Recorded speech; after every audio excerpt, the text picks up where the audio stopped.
You're not anybody I know, yet I met you once before. You hide behind that mask you use in order to draw closer to me. I don't need your fake look, pretty as a window hemmed in snow.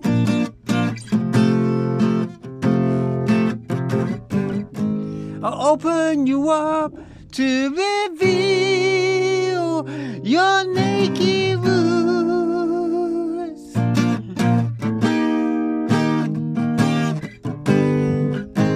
I see where you come from, a vine hidden amongst the bushes.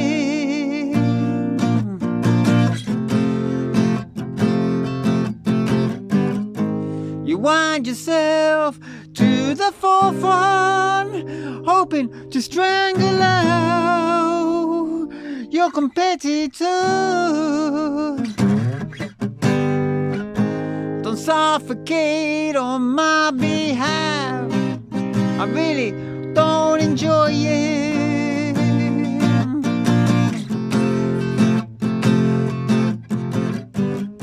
Just let me pick up your food, or in passing.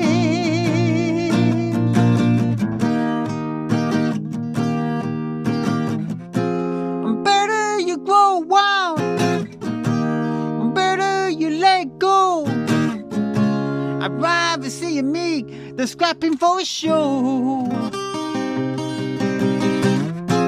Just only to feel warm, so I may share in your heat. You fare more strangely if you draw me to your feet.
I am a traveler on the ocean, swishing from side to side.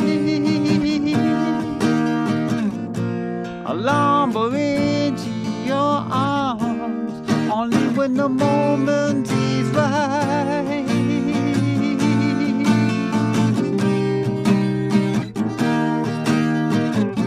Like a bobbing coconut, more to your island shore.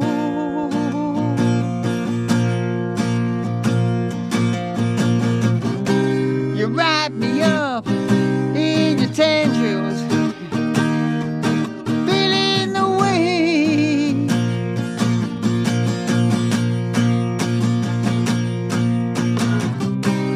Feeling the wind. Feeling the wind. Feeling the wind. Feeling the wind over my roughened shell.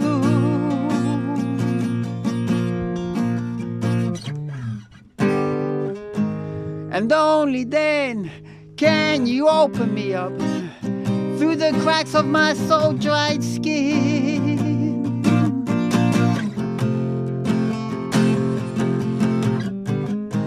But inside is a freshness soft as a molly seam.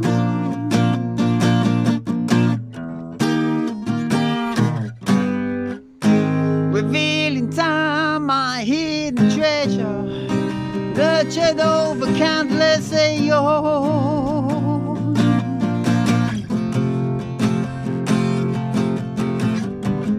And then maybe you will return to the source, the earth to whose moisture we share.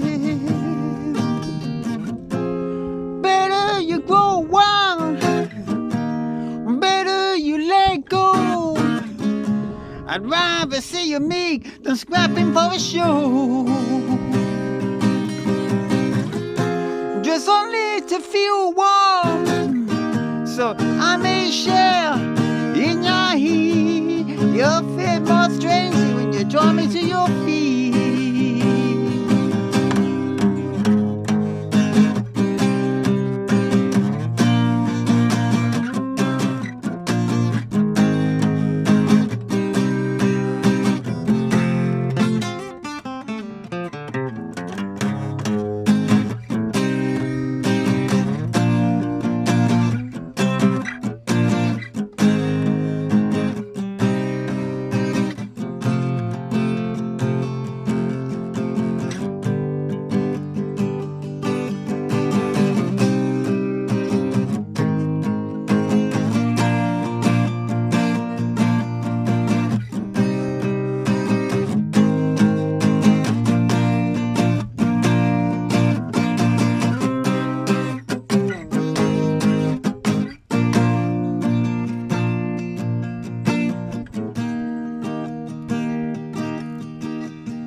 I am a traveler on the ocean, swishing from side to side.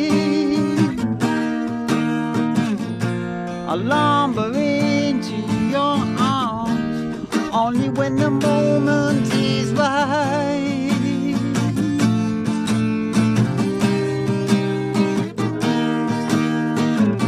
Like a bobbing coconut, more to your island shore.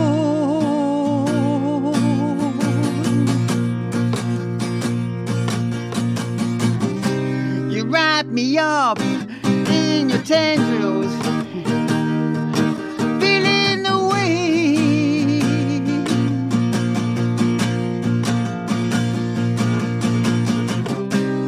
Feeling the way, feeling the way, feeling the way, yeah. Feeling the way over my laughing shell.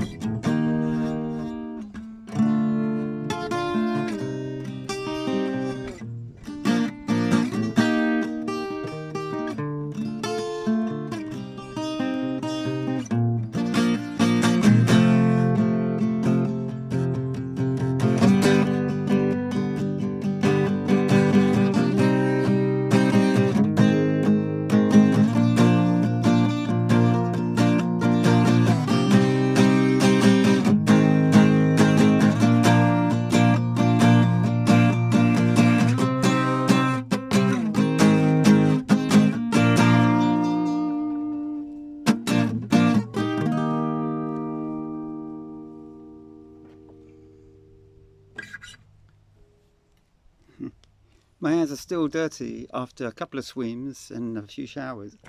Just finished the olive season, and if you saw them a few days ago, they were stained red from the olive juice. But it seems to have given me some fluidity, because I tend to, in the mind as well, you know, in the brain, because I tend to like just lose my way, and then I have to try and improvise on the guitar to, you know, to get back into the song. I've done that on a few occasions.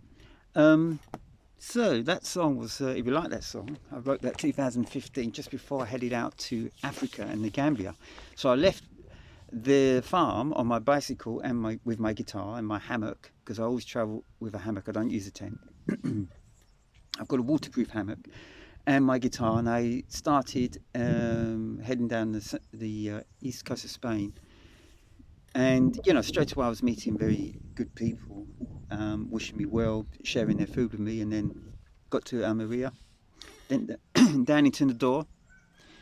Actually, you get into Melilla, which is has its own football team and everything else. It's a Spanish province in Morocco, and it's very rich. And then you cross the border into Nador, which is the Moroccan equivalent, and it's very poor. So headed down all the way along the borderline with Algeria, and then started to discover some of the politics, you know, between Algeria and Morocco. And Morocco used to be a Spanish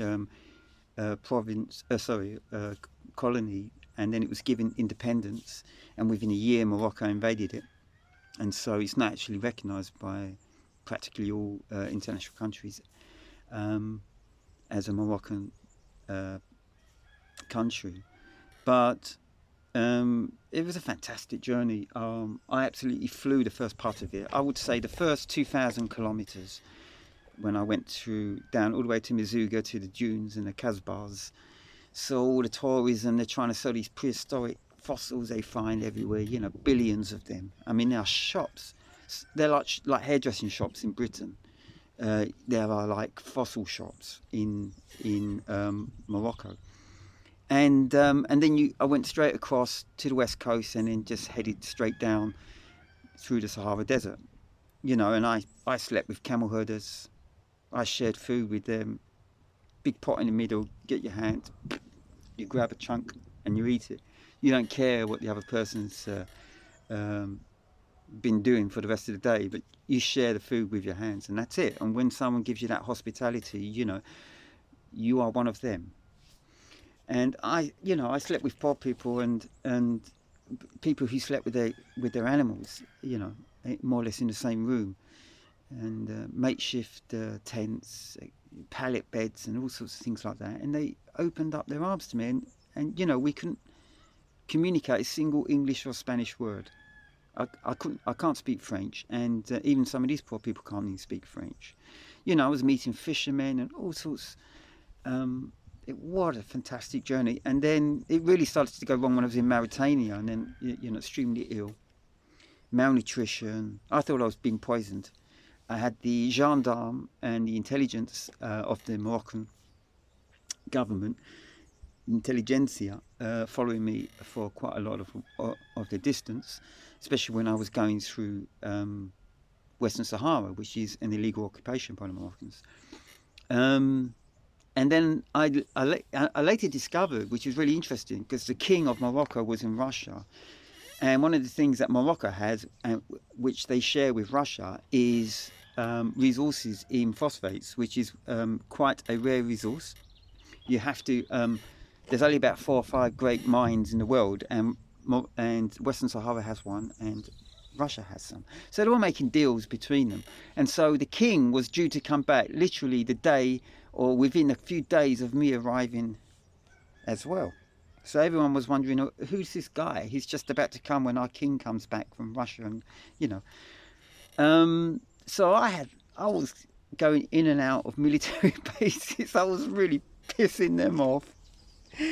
And in the end, I got really angry with them. At times, they were like 10 feet behind me in the car following me, you know. And I'd turn my bike around and I'd stick my head in their window and I'd say, what the hell are you doing? Just fucking leave me alone. What? Journeys, you know, you don't live those journeys sitting at home with a book in your hand or watching television. You know, you have to go out and do that stuff. And I've been doing one big journey a year.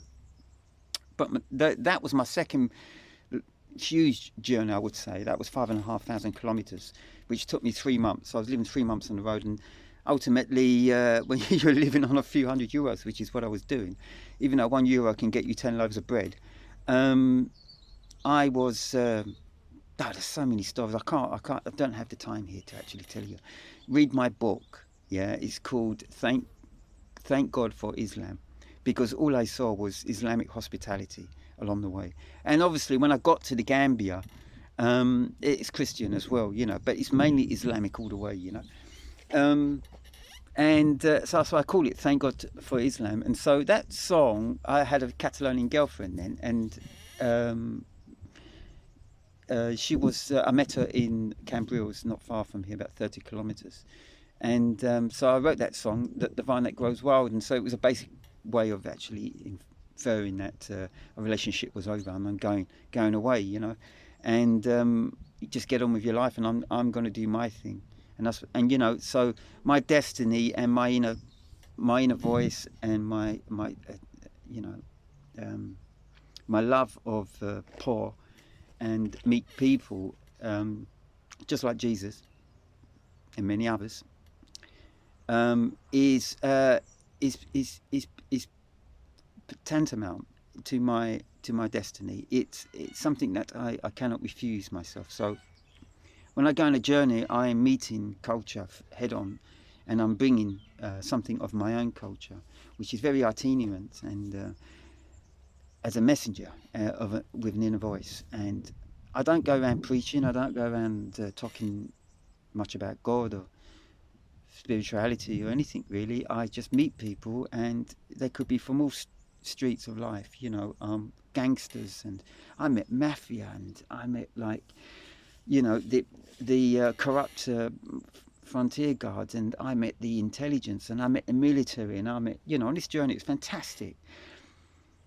Those gendarme policemen, in the end, you know, it's all dressed up and looking beautiful and everything else in their outposts. Every 10 kilometres there's one of these, and you know, and you think that guy's just waiting to get back home to his wife and children and whatever. But there he was, he's got to do something, he's got to do his job, and there comes this stranger with a big beard, guitar on his back, could be a gun for all he knows, and bang. What do you want? You just asked me the same questions 10 kilometres ago. If you want to know the answer to that stupid question that you've just given me, go ask your friend, go call him now. Yeah, go and call him. And that would be the conversations I was having, because I really, you know, I was angered. And there's nothing wrong with that, because I can generate emotion like that very quickly, bang, and then let it all go. That's been one of my super abilities. This is why it's very difficult to actually hurt me in the long term, because I can feel something and then I find a creative outlet for it, and the bike ride's all part of that creative outlet. But you know, collapsing and seeing shadows in my visions, thinking that I will be dead normally, being accepted by so many different poor peoples along the way. You know, I would say to them, I haven't got that much money, and then I actually ran out of money in Senegal. Money was stolen from me, and when I say stolen, I mean I had to pay €100 to get from Mauritania to Senegal, and I was actually hiding that money. Ironic that it was exactly the money I was hiding, but I was hiding that money for my arrival in the Gambia. But by the time I got to the Gambia, I had nothing left. I had €6 to go through Senegal and into the Gambia and cross over the Banjul River and all that sort of stuff, and that all cost money. Fantastic journeys. Thank God for Islam. It's my second major travelogue. The first major travelogue is from here to Palestine, which I did in 2012. So it's only 3 years later. Somehow I like to join up all these journeys, and maybe I do have one more very big journey in my life. I'm not sure where it is, but I'm just doing short journeys now, 1,500, 2,000 kilometre ones. And if anyone wants to join me, well, that's me. I'm a traveller in the ocean, swishing from side to side. I lumber into your arms only when the moment is right. Like a bobbing coconut moored to your island shores, you wrap me up in your tendrils, feeling your way over my roughened shell. So the journey is about letting go of time, just going with it. I'm a bobbing coconut, and then I meet somebody whose tendrils have been growing for God knows how long. And then when I get washed up onto a shore, I meet those tendrils, and then there's a connection, you see? I'm carried by the water, and then the other's carried by the land. It's a way of life which I realise is greater than every other person's on this planet. And if you don't know it, then you should just go out and find out, because you are a noble spirit, and the longer you snuff that spirit out and you don't give yourself the opportunity to express your inner voice and your inner creativity, I think that's the greatest loss you can ever experience.